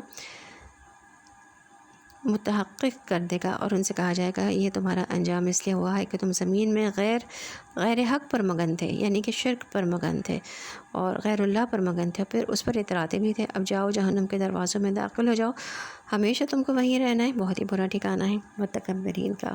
پس اے نبی صلی اللہ علیہ وسلم صبر کرو، اللہ کا وعدہ برحق ہے. اب خواہ ہم تمہارے سامنے ہی ان برے نتائج کا کوئی حصہ دکھا دیں جن سے ہم انہیں ڈرا رہے ہیں، یا اس سے پہلے تمہیں دنیا سے اٹھا لیں، پلٹ کر آنا تو انہیں ہماری ہی طرف ہے. اے نبی صلی اللہ علیہ وسلم تم سے پہلے ہم بہت سے رسول بھیج چکے ہیں جن میں سے بعض کے حالات ہم نے تم کو بتائے اور بعض کے نہیں بتائے. یعنی کہ بہت سارے جو نبی ہیں ان کا ذکر قرآن پاک میں نہیں اللہ تعالیٰ نے کیا ہے. کسی رسول کی بھی یہ طاقت نہ کی تھی کہ اللہ کے اذن کے بغیر خود کوئی نشانی لے آتا. یعنی کہ وہ لوگ جو تھے مکے والے، وہ نبی پاک صلی اللہ علیہ وسلم کو یہ کہا کرتے تھے نا کہ نشانی لے کر آؤ. تو یہی کہا جا رہا ہے کہ وہ جب اللہ کا حکم ہوتا تھا تو پھر نشانی آتی تھی. اور پھر نشانی کا یہ ایک سسٹم ہے کہ جب نشانی آ جاتی ہے نا اور اس کے بعد پھر نہیں مانے تو پھر عذاب لازم ہوتا ہے. اب چونکہ یہ رہتی دنیا تک کے لیے تھا قرآن پاک اور نبی پاک صلی اللہ علیہ وسلم کی جو رسالت تھی اور جو نبوت تھی وہ قیامت تک کے لیے تھی، اس لیے جو ہے وہ قرآن ہی بطور معجزہ، بطور نشانی کے طور پر لایا گیا. اور کوئی دوسری نشانی جس طرح سے دوسرے انبیاء کو دی گئی وہ نہیں دی گئی، کیونکہ اگر پھر اس کے بعد لوگ نہیں مکے والے ایکسیپٹ کرتے تو پھر عذاب آ جاتا اور وہ پھر دوسری جو ہے وہ قوم اٹھاتے اس میں سے اللہ تعالیٰ. پھر وہ نئے پیغمبر آتے تو کیونکہ نئے پیغمبر نے آنا ہی نہیں تھا اس لیے جو ہے وہ نشانیاں نہیں بھیجی گئیں، یعنی کہ جو دوسرے انبیاء پہ بھیجی گئی تھیں. کیونکہ جب نشانیاں آ جاتی ہیں تو پھر جو ایکسیپٹ نہیں کرے ان پہ عذاب آتا ہے، اور عذاب جو اس طرح سے آنا نہیں تھا.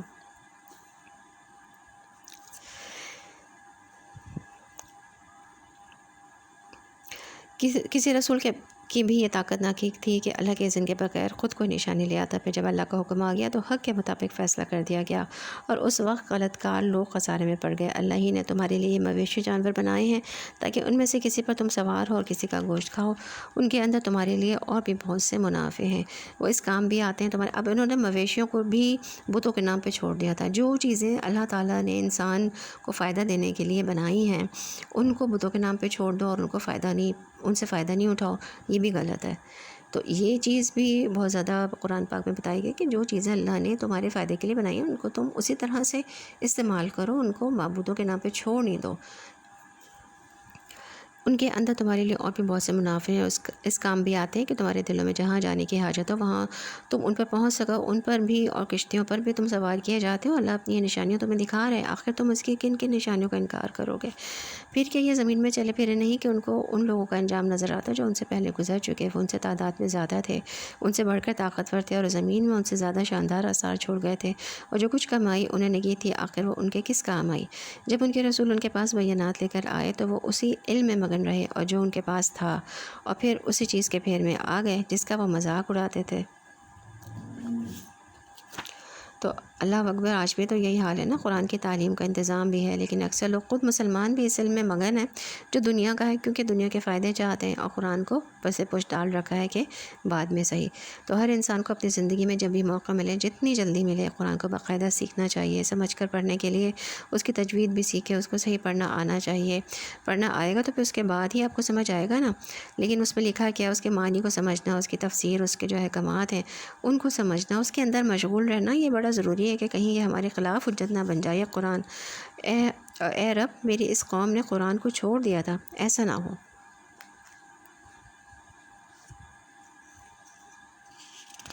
تو قرآن سے تعلق ہم نے جوڑ کے رکھنا ہے کہ ایسا نہ ہو کہ ہمارے خلاف حجت بن جائے. اور جب انہوں نے ہمارا عذاب دیکھ لیا تو پکار اٹھے کہ ہم نے مان لیا اللہ وحدہ لا شریک کو, اور ہم انکار کرتے ہیں ان سب معبودوں کا جنہیں ہم اس کا شریک ٹھہراتے تھے. مگر ہمارا عذاب دیکھنے کے بعد ان کا ایمان ان کے لیے کچھ بھی نافع نہ ہو سکتا تھا, کیونکہ یہی اللہ کا مقرر ضابطہ ہے جو ہمیشہ اس کے بندوں میں جاری رہے گا. تو مہلت ہے, پہلے بھی ہم نے بات کی کہ مہلت کی بہت زیادہ اہمیت ہے. جو وقت غیب پر ایمان لانا ضروری ہے نا, اور جو مہلت دی گئی ہے اسی مہلت میں. اب ہمارے پاس موت تک کی مہلت ہے اور موت کا دن تو کسی کو پتہ ہی نہیں ہے. تو اسی لیے آج اور ابھی اور اسی وقت انسان کو اپنی تیاری ہر لمحے جو ہے وہ مکمل رکھنی چاہیے, کوشش کرتے رہنا چاہیے اس کو. اور موت کے فرشتے دیکھ کر بھی نہیں ہے توبہ استغفار, کہ اب کیونکہ وہ ہے نا کہ جب سورج مغرب سے نکلے گا تو توبہ کے دروازے بند ہو جائیں گے. تو فرشتے دیکھ لیے جب آپ نے, جب کوئی بندہ جس کی موت آتی ہے اس وقت وہ فرشتے دیکھ لیتا ہے تو اس کا مطلب اس نے دیکھ لیا تو غیب تو ختم ہو گیا نا, اس نے آنکھوں سے دیکھ لیا. وہ غیب تو یہ چھپا ہوا جو بتائی گئی ہے چیز اس پہ یقین رکھنا. تو وہ جب وہ دیکھ لیا آنکھوں سے تو پھر وہ تو اس کو عین الیقین ہو گیا نا, تو وہ اس وقت نہیں ہے. علم الیقین ہمیں جب یہ علم دیا جا رہا ہے نا ابھی غیب کی چیزوں کا, تو یہ علم الیقین ہمیں ہونا چاہیے. اور عین الیقین کب ہوگا؟ ہمارا یہ جو آخرت کی ساری بتائے وجہ جب ہم پورا یہ منظر دیکھیں گے, حساب کتاب ہوگا, جنت و دوزخ سامنے لائی جائیں گے. کتنا ریپیٹیڈلی اس میں تمام باتیں کہی گئی ہیں. اور حق الیقین کب ہوگا؟ کہ جب جنت میں انشاءاللہ ہم پہنچیں گے اور اس کو محسوس کریں گے, تو وہ پھر حق الیقین ہوگا انشاءاللہ. اللہم انا نسألک جنت الفردوس واعوذ بک من النار.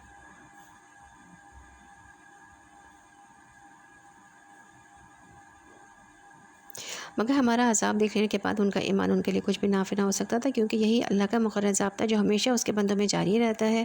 اور اس وقت کافی لوگ خسارے میں پڑ گئے. تو یہاں پہ الحمدللہ سورہ مومن جو ہے وہ مکمل ہوئی. اس کے بعد سورہ حامیم سجدہ. اس سے پہلے ہم نے الف لام میم سجدہ پڑھی تھی اور اب یہ حامیم سجدہ ہے, کیونکہ یہ ساتوں حامیم چل رہے ہیں. تو آغاز کرتے ہیں. بسم اللہ الرحمن الرحیم. اچھا, کچھ ہمیں ساتوں حامیم کے بارے میں بھی پتہ ہونا چاہیے. ہم نے پہلی سورت پڑھی ہے یہ,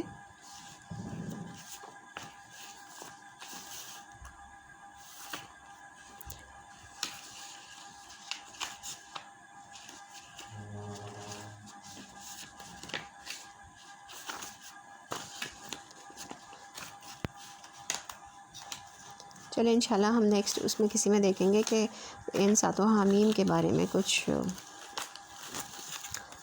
تھوڑی سی معلومات ہم دے سکیں۔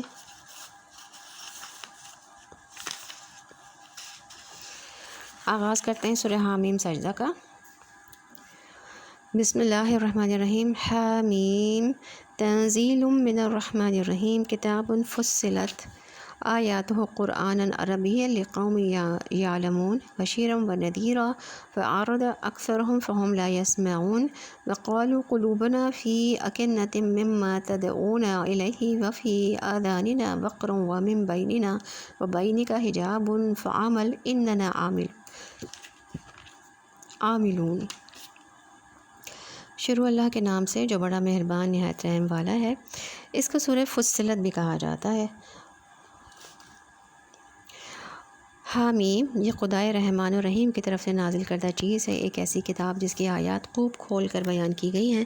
عربی زبان کا قرآن ان لوگوں کے لیے جو علم رکھتے ہیں، بشارت دینے والا اور ڈرا دینے والا، مگر ان لوگوں میں سے اکثر نے ان سے روگردانی کی اور وہ سن کر نہیں دیتے۔ کہتے ہیں جس چیز کی طرف تو ہمیں بلا رہا ہے اس کے لیے ہمارے دلوں پر غلاف چڑھے ہوئے ہیں، ہمارے کان بہرے ہو گئے ہیں اور ہمارے اور تیرے درمیان ایک حجاب حائل ہو گیا ہے۔ تو اپنا کام کر، ہم اپنا کام کیے جائیں گے۔ یہ ان لوگوں کی بات ہے جو نبی پاک صلی اللہ علیہ وسلم کو جواب دے دیا کرتے تھے اور مان کے نہیں دے رہے تھے۔ اے نبی صلی اللہ علیہ وسلم، اللہ تعالیٰ فرما رہے ہیں نبی صلی اللہ علیہ وسلم سے، ان سے کہو میں تو ایک بشر ہوں تم جیسا، مجھے وحی کے ذریعے سے بتایا جاتا ہے کہ تمہارا خدا تو بس ایک ہی خدا ہے، لہٰذا تم سیدھے اسی کا رخ اختیار کرو اور اسی سے معافی چاہو۔ تباہی ہے ان مشرکوں کے لیے جو زکوٰۃ نہیں دیتے اور آخرت کے منکر ہیں۔ رہے وہ لوگ جنہوں نے مان لیا اور نیک اعمال کیے، ان کے لیے یقیناً ایسا اجر ہے جس کا سلسلہ کبھی ٹوٹنے والا نہیں ہے۔ اے نبی صلی اللہ علیہ وسلم، ان سے کہو کیا تم اس خدا سے کفر کرتے ہو اور دوسروں کو اس کا ہمسر ٹھہراتے ہو جس نے زمین کو 2 دنوں میں بنا دیا؟ وہی تو سارے جہاں والوں کا رب ہے۔ اس نے زمین کو وجود میں لانے کے بعد اوپر سے اس پر پہاڑ جما دیے اور اس میں برکتیں رکھ دیں اور اس کے اندر سب مانگنے والوں کے لیے ہر ایک کی طلب و حاجت کے مطابق ٹھیک اندازے سے خوراک کا سامان مہیا کر دیا۔ یہ سب کام 4 دن میں ہو گئے۔ تو سبحان اللہ، زمین میں اللہ نے کیسی برکت رکھی ہے کہ ہر سال زمین کے اندر سے ڈھیروں غلہ، اناج اور چاول اور کیا کیا نکلتا ہے نا، کبھی ختم ہی نہیں ہوتا۔ جو بھی آپ زمین میں ڈالیں، بیج ڈالیں، تو وہ اس میں سے کتنی فصل اور کیا کیا چیزیں انسان کے لیے وہ نکل کر آ جاتی ہیں ایک چھوٹے سے بیج سے، اور پھر اس کے بعد آپ دوبارہ اگاتے ہیں، پھر نکل آتا ہے۔ آپ ایک بیج ڈالتے ہیں، وہ 700 بیج بن جاتا ہے۔ تو یہ کس فیکٹری سے بن کے نکلتا ہے؟ دنیا کی فیکٹریز میں تو آپ جو ڈالیں گے اتنا ہی نکلے گا، بعض اوقات اس سے بھی کم ہو جاتا ہے۔ تو یہ زمین میں اللہ نے برکتیں رکھی ہیں۔ اس کے علاوہ بھی جو انسانوں کی ضروریات ہیں، گیس، تیل وغیرہ، وہ سب چیزیں وقت کے ساتھ دریافت ہوتی چلی جا رہی ہیں اور انسان ان سے فائدہ اٹھا رہا ہے۔ اللہ تو کن کہہ کر سب کچھ پیدا کر سکتا ہے نا، تو 2 دن میں کیا، یہ کیا 4 دن میں یہ کیا، یہ ہمیں بتایا جا رہا ہے۔ اس میں سیکھنے کی بات ہے کہ وہ یہ کہ ہمیں ہر کام کو ٹائم دینا چاہیے، ٹھہر ٹھہر کے تحمل سے کام کرنا چاہیے، اسٹیپ بائی اسٹیپ کرنا چاہیے، کام پھر آرام، پھر کام پھر آرام۔ تو اللہ سبحانہ تعالیٰ کے نزدیک بہترین صفات میں سے یہ ہے کہ انسان تحمل والا ہو، جلدی نہ کرے، ہر چیز میں ہنگامہ نہ کھڑا کرے کہ اب تک یہ کیوں نہیں ہوا، وہ کیوں نہیں ہوا، لیکن یہ بھی اللہ ہی دے تو آتی ہے، تحمل مزاجی۔ اور اس کے لیے دعا بھی کر سکتے ہیں تحمل مزاجی کے لیے، جو ہماری مصنون دعائیں ان میں یہ موجود ہے۔ نبی صلی اللہ علیہ وسلم نے فرمایا کہ تحمل مزاجی اللہ کی طرف سے ہے اور جلد بازی شیطان کی طرف سے ہے۔ اور سب سے اہم عبادت کون سی ہوتی ہے؟ نماز۔ اس میں سب سے زیادہ کس چیز کی ضرورت ہوتی ہے؟ صبر کی، تحمل کی، برداشت کی۔ کھڑے کھڑے تھک بھی گئے پھر بھی اپنے آپ کو کنٹرول کر رہے ہیں، نیند بھی آ رہی ہے کنٹرول کرتے ہیں، پھر خشوع کی کوشش کرتے ہیں۔ آپ کو معلوم ہے کہ آپ صلی اللہ علیہ وسلم مسجد میں تشریف لے گئے تو اس وقت ایک شخص آیا اور اس نے نماز پڑھی اور اس کے بعد آ کر آپ صلی اللہ علیہ وسلم کو سلام کیا، تو آپ صلی اللہ علیہ وسلم نے سلام کا جواب دیا، فرمایا کہ جاؤ اور نماز دوبارہ پڑھو، تم نے نماز نہیں پڑھی، ارجع فصلی فإنک لم تصلی۔ صحیح بخاری کی روایت ہے۔ وہ لوٹ گیا، پھر ویسی نماز پڑھ کر آ گیا، سلام کیا، پھر آپ صلی اللہ علیہ وسلم نے فرمایا کہ جاؤ نماز پڑھو، تم نے نماز نہیں پڑھی۔ 3 بار ایسے ہوا۔ وہ بولا کہ اس ذات کی قسم جس نے آپ کو حق کے ساتھ بھیجا ہے، میں اس سے بہتر ادا کرنا نہیں جانتا، آپ مجھے سکھا دیجئے۔ تو پھر آپ صلی اللہ علیہ وسلم نے فرمایا جب نماز کے لیے کھڑے ہو تو تکبیر کہو، اس کے بعد جتنا آسانی سے قرآن پڑھ سکتے ہو، یعنی سورۃ الفاتحہ، اور اس کے بعد تلاوت، پھر رکوع کرو اور پھر رکوع میں اطمینان سے کھڑے ہو، پھر سر اٹھاؤ یہاں تک کہ سیدھے کھڑے ہو جاؤ، پھر سجدہ کرو یہاں تک کہ سجدے میں اطمینان ہو جائے، پھر سر اٹھاؤ یہاں تک کہ اطمینان سے بیٹھ جاؤ۔ اسی طرح پوری نماز کو پڑھو۔ تو تحمل مزاجی اپنے اندر پیدا کرنے کی ضرورت ہے، اور یہ صبر کے ساتھ ہی آتی ہے نا، آرام سے سکون کے ساتھ اپنے آپ کو کنٹرول کرنا۔ اس کی دعائیں بھی ہیں اس کے لیے، اور نہیں اگر کوئی آپ کو دعا اگر ایسی پتہ تو آپ ویسی ہی دعا کر سکتے ہیں کہ جلد بازی کی جو عادت ہے وہ ختم ہو جائے اور تحمل مزاجی جو ہے وہ اندر پیدا ہو جائے۔ پھر وہ آسمان کی طرف متوجہ ہوا جو اس وقت محض دھواں تھا۔ اس نے آسمان و زمین سے کہا کہ وجود میں آ جاؤ، خواہ تم چاہو یا نہ چاہو۔ دونوں نے کہا کہ ہم آ گئے فرما برداروں کی طرح۔ تب اس نے 2 دن کے اندر 7 آسمان بنا دیا، اور ہر آسمان میں اس کا قانون وحی کر دیا، ہر آسمان میں اس کا قانون وحی کر دیا، اور آسمان دنیا کو ہم نے چراغوں سے آراستہ کیا اور اسے خوب محفوظ کر دیا۔ یہ سب کچھ ایک زبردست علیم ہستی کا منصوبہ ہے۔ اب اگر یہ لوگ منہ موڑتے ہیں تو ان سے کہہ دو کہ میں تم کو اسی طرح کے ایک اچانک ٹوٹ پڑنے والے عذاب سے ڈراتا ہوں جیسے عاد و سمود پر نازل ہوا تھا، جب خدا کے رسول ان کے پاس آ گئے اور پیچھے ہر طرف سے آئے اور انہیں سمجھایا کہ اللہ کے سوا کسی کی بندگی نہ کرو، تو انہوں نے کہا کہ ہمارا رب چاہتا تو فرشتے بھیج دیتا، لہٰذا ہم اس بات کو نہیں مانتے جس کے لیے تم بھیجے گئے ہو۔ عاد کا حال یہ تھا کہ وہ زمین میں کسی حق کے بغیر بڑے بن کر بیٹھ گئے اور کہنے لگے کہ کون ہے ہم میں سے زیادہ زور آور۔ ان کو یہ نہ سوچا کہ جس خدا نے ان کو پیدا کیا ہے وہ ان سے زیادہ زور آور ہے۔ وہ ہماری آیات کا انکار ہی کرتے رہے۔ آخرکار ہم نے چند منحوس دنوں میں سخت طوفانی ہوا ان پر بھیج دی تاکہ انہیں دنیا ہی کی زندگی میں ذلت اور رسوائی کے عذاب کا مزہ چکھا دیں، اور آخرت کا عذاب تو اس سے بھی زیادہ رسوا کن ہے، وہاں کوئی ان کی مدد کرنے والا نہ ہوگا۔ رہے سمود تو ان کے سامنے ہم نے راہ راست پیش کی، مگر انہوں نے راستہ دیکھنے کے بجائے اندھا بنا رہنا ہی پسند کیا۔ آخر ان کے کرتوتوں کی بدولت ذلت کا عذاب ان پر ٹوٹ پڑا، اور ہم نے ان لوگوں کو بچا لیا جو ایمان لائے تھے اور گمراہی اور بد عملی سے پرہیز کرتے تھے۔ یعنی کہ اللہ تعالیٰ ان لوگوں کو بچا لیں گے، ایمان لانے والوں کو اور گمراہی سے بچنے والوں کو، بد عملی سے بچنے والوں کو۔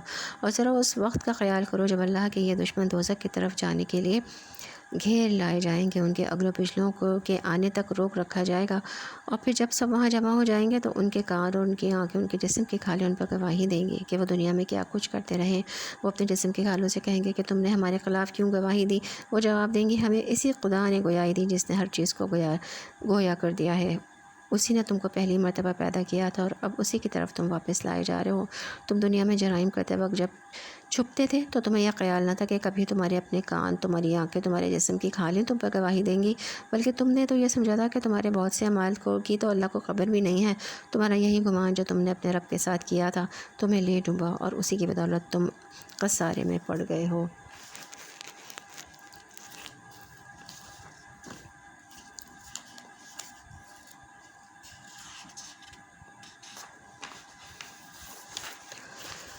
تو یاد رکھیں کہ اچھے گمان کے ساتھ اچھا عمل بھی ضروری ہے، کیونکہ گمان خیال جو ہوتا ہے اس کو انسان کو ڈرائیو کرتا ہے، اس کی طرف لے کے جاتا ہے۔ حسن بصری کہتے ہیں کہ کچھ لوگوں کو ان کی آرزوؤں نے غفلت میں ڈالے رکھا، یہاں تک کہ وہ دنیا سے اس حال میں نکلے کہ ان کے لیے ایک بھی نیکی نہیں تھی۔ جب زن ہی نہیں کیا، مطلب خیال ہی نہیں کیا، زن ہی نہیں کیا، تو پھر نیکی کہاں سے آئے گی نا؟ لیکن یہ بھی یاد رکھیں کہ صرف خیال یا گمان یا آرزو یا تمنا کی بنیاد پر جنت نہیں ملے گی۔ انسان کہے مجھے جنت کی بڑی خواہش ہے، بڑا شوق ہے جانے کا، تو اس کو لے کر کچھ بھی نہ کرے وہ، یعنی کہ نہ تمہاری آرزوؤں پر موقوف ہے، نہ اہل کتاب کی آرزوؤں پر۔ جو بھی برا کرے گا اسے جزا دی جائے گی، اپنے لیے اللہ کے سوا کوئی دوست نہ پائے گا اور نہ کوئی مددگار۔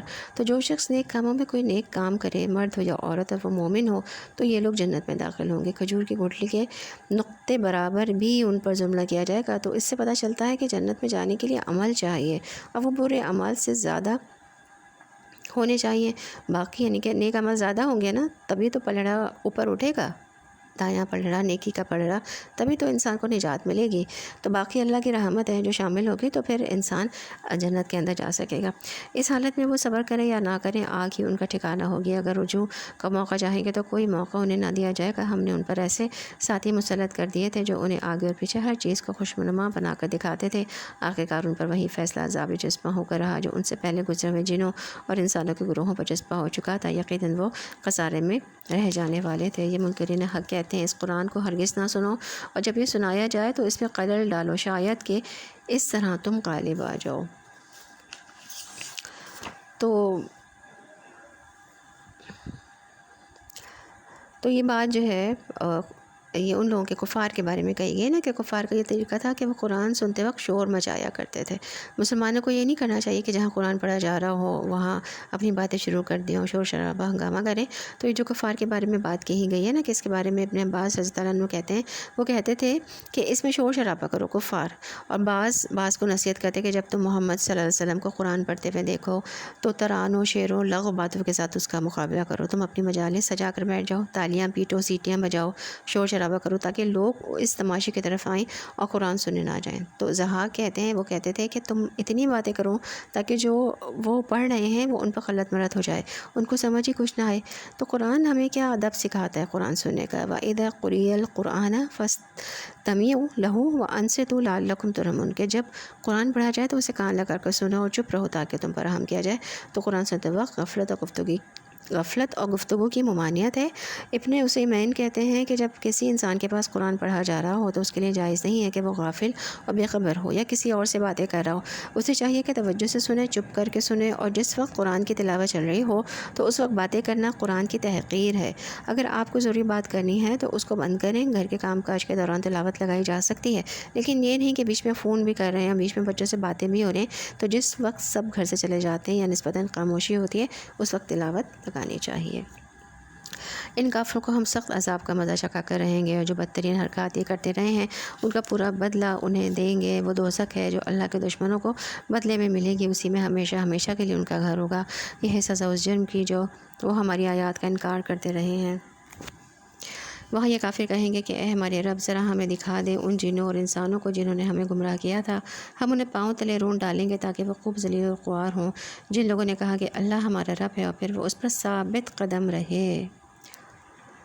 اللہم ثبت قلبی علی دینک، اللہم ثبت قلبی علی دینک، یعنی محض اتفاقاً کبھی اللہ کو اپنا رب کہہ کر نہیں رہ گئے اور نہ اس غلطی میں مبتلا ہوئے کہ اللہ کو اپنا رب کہتے بھی جائیں اور ساتھ ساتھ دوسروں کو بھی اپنا رب بناتے جائیں، بلکہ استقامت کے ساتھ اللہ کو اپنا رب مانا اور اسی کو اپنا معبود مانا۔ یقیناً ان پر فرشتے نازل ہوتے ہیں اور ان سے کہتے ہیں کہ نہ ڈرو، نہ غم کرو، خوش ہو جاؤ اس جنت کی بشارت سے جس کا تم سے وعدہ کیا گیا ہے۔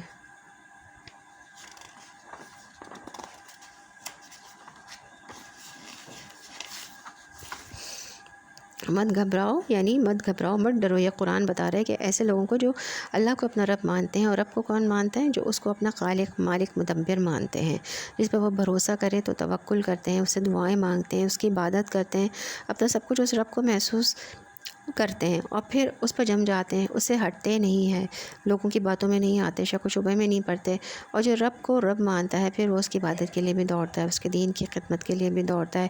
تو ایسے لوگوں کی مدد ہوتی ہے، اور پھر فرشتے ان کے پاس آ کر ان کو وسپر کرتے ہیں۔ آج اگر پابندیاں برداشت کر لو تو کوئی بڑی بات نہیں ہے۔ نبی صلی اللہ علیہ وسلم نے فرمایا کہ کچھ لوگ مسجدوں کی میخیں ہوتے ہیں، یعنی جیسے میخیں کاڑی جاتی ہیں نا، ہمیشہ آپ کو وہاں ملیں گی، کیل ٹھونکا ہوا ہوتا ہے، جیسے کچھ لوگ ہمیشہ آپ کو مسجد میں ملیں گے۔ فرشتے ان کے ہم نشین ہوتے ہیں اور ان کے ساتھی ہوتے ہیں، اگر وہ غائب ہوں تو ان کو تلاش کرتے ہیں کہ آج کہاں گئے، اگر بیمار ہوں تو عیادت کرتے ہیں ان کی، کسی کام میں مصروف ہو تو ان کی مدد کرتے ہیں۔ سبحان اللہ۔ تو مسجدوں کے میخیں ہمیں بھی بننا ہے نا پھر۔ ہم اس دنیا کی زندگی میں بھی تمہارے ساتھی ہیں اور آخرت میں بھی، وہاں جو کچھ تم چاہو گے تمہیں ملے گا، اور ہر چیز جس کی تمنا تم کرو گے وہ تمہاری ہوگی۔ یہ ہے سامان ضیافت اس ہستی کی طرف سے جو غفور و رحیم ہے، اور اس شخص کی بات سے اچھی بات اور کس کی ہوگی جس نے اللہ کی طرف بلایا اور نیک عمل کیا اور کہا کہ میں مسلمان ہوں۔ اور اے نبی صلی اللہ علیہ وسلم، نیکی و بدی یکساں نہیں ہے، تم بدی کو اس نیکی سے دفع کرو جو بہترین ہو، تم دیکھو گے کہ تمہارے ساتھ جس کی عداوت پڑی ہوئی تھی وہ جگری دوست بن گیا ہے۔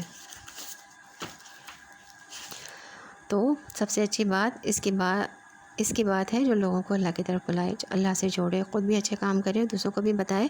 وہ خود کرنے والا ہو تو یہاں تعریف کی جا رہی ہے کہ ان کی جو مخلوق کو خالق سے جوڑتے ہیں، اور کامیابی پانے والے وہ لوگ ہیں جو لوگوں کو اللہ کی طرف بلاتے ہیں، دین کی تبلیغ کرتے ہیں، قرآن کی تعلیم دیتے ہیں، برائی کو نیکی سے بدل دیں، برائی کی جگہ نیکی لے کر آئیں، بری باتوں کی جگہ نیک عادتیں لے آئیں۔ اس طرح آپ دشمن کو بھی اپنا دوست بنا لیں گے۔ یہ صرف نصیب نہیں ہوتی مگر ان لوگوں کو جو صبر کرتے ہیں، اور یہ مقام حاصل نہیں ہوتا مگر ان لوگوں کو جو بڑے نصیبے والے ہوتے ہیں، یعنی وہ خوش نصیب ہیں۔ آج تو اس دنیا میں خوش نصیب کون ہے؟ جس کے پاس مال و دولت ہے، دنیا ہے، اس کو خوش نصیب کہا جاتا ہے، مگر یہاں پہ کس کو کہا جا رہا ہے؟ اور اگر تم شیطان کی طرف سے کوئی اکساہٹ محسوس کرو تو اللہ کی پناہ مانگ لو، وہ سب کچھ سنتا اور جانتا ہے۔ یعنی اتنے اچھے کام کرنے والوں کو بھی وسوسہ آ سکتا ہے، اور وسوسہ انسان کے اندر شک اور بے یقینی پیدا کرتا ہے، اور انسان آہستہ آہستہ اس راہ کو چھوڑنے لگتا ہے۔ تو ایسے میں اللہ سے دعا کر کے شیطان کے شر سے محفوظ ہو جانا چاہیے، یعنی شیطان کو برا بھلا کہنے کے بجائے طاؤس پڑھیں، اور بسم اللہ کہنے سے شیطان سکڑ جاتا ہے۔ طاؤس شیطان کے حملوں کا توڑ ہے۔ اللہ کی نشانیوں میں سے ہی رات اور دن اور سورج اور چاند کو سجدہ نہ کرو، بلکہ اس خدا کو، اس اللہ کو سجدہ کرو جس نے انہیں پیدا کیا، اور فی الواقع تم اسی کی عبادت کرنے والے ہو۔ لیکن اگر یہ لوگ غرور میں آ کر اپنی ہی بات پر اڑے رہیں تو پرواہ نہیں، جو فرشتے تیرے رب کے مقرب ہیں وہ شب و روز اس کی تسبیح کر رہے ہیں اور کبھی تھکتے نہیں ہیں۔ اور اللہ کی نشانیوں میں سے ایک یہ ہے کہ تم دیکھتے ہو زمین سونی پڑی ہوئی ہے، پھر جو ہی کہ ہم نے اس پر پانی برسایا یکجا وہ بھبک اٹھتی ہے اور پھول جاتی ہے۔ یقیناً جو خدا اس مری ہوئی زمین کو جلا اٹھاتا ہے وہ مردوں کو بھی زندگی بخشنے والا ہے، یقیناً وہ ہر چیز پر قدرت رکھتا ہے۔ بعد سے بعد الموت کی جو عقیدہ ہے اس کو یہاں پہ مضبوط کیا جا رہا ہے۔ جو لوگ ہماری آیات کو الٹے معنی پہناتے ہیں وہ ہم سے کچھ چھپے ہوئے نہیں ہیں۔ خود ہی سوچ لو کہ آیا وہ شخص بہتر ہے جو آگ میں جھونکا جانے والا ہے، یا وہ جو قیامت کے روز امن کی حالت میں حاضر ہوگا۔ کرتے رہو جو کچھ تم چاہو، تمہاری ساری حرکتوں کو اللہ تعالیٰ دیکھ رہا ہے۔ یہ وہ لوگ ہیں جن کے سامنے کلام نصیحت آیا تو انہوں نے اسے ماننے سے انکار کر دیا، مگر حقیقت یہ ہے کہ یہ ایک زبردست کتاب ہے، باطل نہ سامنے سے اس پر آ سکتا ہے نہ پیچھے سے۔ یہ ایک حکیم اور حمید کی نازل کردہ چیز ہے۔ سامنے سے نہ آ سکنے کا مطلب یہ ہے کہ قرآن پر براہ راست حملہ کر کے اگر کوئی شخص اس کی کسی بات کو غلط اور کسی تعلیم کو باطل اور فاسد ثابت کرنا چاہے تو اس میں کامیاب نہیں ہو سکتا۔ پیچھے سے نہ آ سکنے کا مطلب یہ ہے کہ قیامت تک کوئی کبھی حقیقت اور صداقت ایسے منکشف نہیں ہو سکتی جو قرآن کے پیش کردہ حقائق کے خلاف ہو۔ کوئی علم ایسا نہیں آ سکتا جو فی الواقع علم ہو اور قرآن کے بیان کردہ علم کی تردید کرتا ہو۔ کوئی تجربہ اور مشاہدہ ایسا نہیں ہو سکتا جو یہ ثابت کرے کہ قرآن نے عقائد، اخلاق، قانون، تہذیب و تمدن، معیشت اور معاشرت اور سیاست مدن کے باب میں انسان کو جو رہنمائی دی ہے وہ غلط ہے۔ اے نبی صلی اللہ علیہ وسلم، تم کو جو کچھ کہا جا رہا ہے اس میں کوئی چیز بھی ایسی نہیں ہے جو تم سے پہلے گزرے ہوئے رسولوں کو نہ کہی جا چکی ہو۔ بے شک تمہارا رب بڑا درگزر والا ہے اور اس کے ساتھ بڑی دردناک سزا دینے والا بھی ہے۔ اگر ہم اس کو اجمی قرآن بنا کر بیچتے تو یہ لوگ کہتے ہیں کہ کیوں نہ اس کی آیات کھول کر بیان کی گئیں۔ کیا ہی عجیب بات ہے کہ کلام اجمی ہے اور مخاطب عربی۔ تو یہ اس ہر دھرمی کا ایک نمونہ ہے جسے نبی صلی اللہ علیہ وسلم کا مقابلہ کیا جا رہا تھا۔ کفار کہتے تھے کہ محمد صلی اللہ علیہ وسلم عرب ہیں، یہ اگر عربی میں قرآن پیش کرتے ہیں تو کیسے باور کیا جا سکتا ہے کہ یہ کلام انہوں نے خود نہیں گھڑ لیا ہے بلکہ ان پر خدا نے نازل کیا۔ یہ اس کلام کو اللہ کا نازل کیا وہ کلام تو اس وقت مانا جا سکتا تھا جب یہ کسی ایسی زبان میں یک دھواں دھار تقریر کرنا شروع کرتے تھے جسے یہ نہیں جانتے، مثلا فارسی یا رومی یا یونانی۔ اس پر اللہ تعالیٰ فرماتے ہیں کہ اب ان کی اپنی زبان میں قرآن بھیجا گیا ہے جسے یہ سمجھ سکیں، سمجھنے کے لیے بھیجا ہے نا۔ تو ان کو یہ اعتراض ہے کہ اب ایک عرب کے ذریعے سے عربی زبان میں کلام نازل کیوں کیا گیا۔ ان سے کہو یہ قرآن ایمان لانے والوں کے لیے تو ہدایت اور شفا ہے، مگر جو لوگ ایمان نہیں لاتے ان کے لیے یہ کانوں کی ڈانٹ اور آنکھوں کی پٹی ہے۔ ان کا حال تو ایسا ہے جیسے ان کو دور سے پکارا جا رہا ہو۔ اور اس سے پہلے ہم نے موسیٰ کو کتاب دی تھی اور اس کے معاملے میں بھی یہی اختلاف ہوا تھا۔ اگر تیرے رب نے پہلے ایک بات طے نہ کر دی ہوتی تو ان اختلاف کرنے والوں کے درمیان فیصلہ چکا دیا جاتا۔ حقیقت یہ ہے کہ یہ لوگ اس کی طرف سے سخت اضطراب انگیز شک میں پڑے ہوئے ہیں۔ تو جو کوئی نیک عمل کرے گا اپنے لیے اچھا کرے گا، اور جو بدی کرے گا اس کا وبال اسی پر ہوگا۔ تیرا رب اپنے بندوں کے حق میں ظالم نہیں ہے۔ تو اللہ بندوں پر ظلم نہیں کرتا، یہ بندے ہی ہیں جو اپنے اوپر خود ظلم کرتے ہیں، اپنے لیے رانگ چوائسز قرار دیتے ہیں۔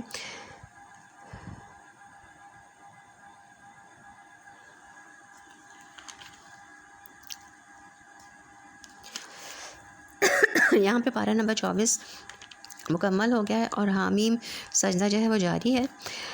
اس ساعت کا علم اللہ ہی کی طرف راجع ہوتا ہے، مراد قیامت کا علم، اور وہی ان سارے پھلوں کو جانتا ہے جو اپنے شگوفے میں سے نکلتے ہیں۔ اسی کو معلوم ہے کون سی مادہ حاملہ ہوئی ہے اور کس نے بچہ جنا ہے۔ پھر جس روز وہ ان لوگوں کو پکارے گا، کہاں ہے میرے وہ شریک، یہ کہیں گے کہ ہم عرض کر چکے ہیں، آج ہم میں سے کوئی اس کی گواہی دینے والا نہیں ہے۔